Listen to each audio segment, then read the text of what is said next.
There's people all over this world with needs, some really basic needs. There's almost 1 billion people that don't have access to water, and there's some 1,400 kids a day that are dying because they don't have access to water. To help out on something like this helps out on a global basis, shares a little bit of what we have, such a rich resource here in Michigan.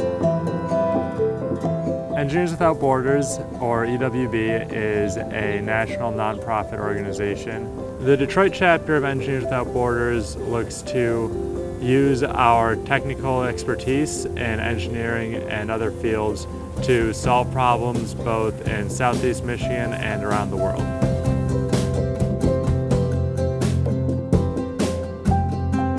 The Laguna de Apoyo project is a water project designed to bring clean water and proper sanitation to the people of the Laguna de Apoyo Crater Village.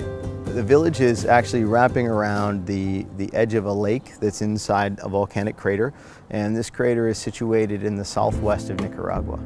The Laguna de Apoyo community is comprised by about 400 people. Most of the people who live there work there in that area too. They work at most of the people work at the vacation homes. Some have better living conditions than others, but in general they're poor. They depend on other people. It's not their own property. Engineers Without Borders Detroit has been able to make 2 assessment trips. The initial assessment trip was completed in 2013, and it was really to establish a relationship with the community and the water committee locally, and also establish a scope of work for the project. It was actually during that first trip, the water testing that they did, when arsenic was discovered in the water, which is really bad because the long-term effects of drinking water with too much arsenic can be skin or kidney cancer. So it's really important that we not only come up with a solution now that will help them get water without bacterial contamination, but also without arsenic.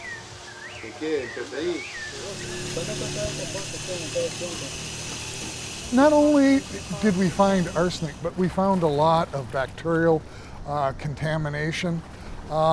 These are 3-foot in diameter wells, and in a few of them, when I opened them up, there were actually bats living in them. You also have sanitary situations where people are using latrines for their sanitary needs, and some of those latrines are actually uphill of the water source. The soil that's generated during the volcanic process can generate arsenic, and when you put water through that soil that contains the arsenic, it can carry the arsenic into the drinking water.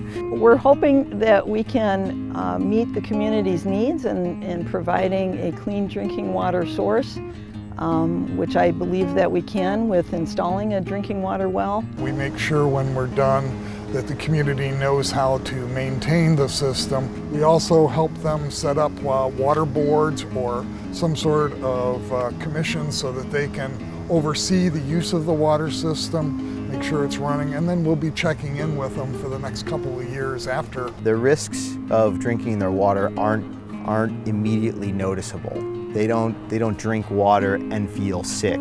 So in order to get them to change their behavior, in order to improve their health, they need to be a part of the planning and development process. They've been so passionate and so engaged with everything to do with this project. You can tell that they're completely invested in it, and it's their project.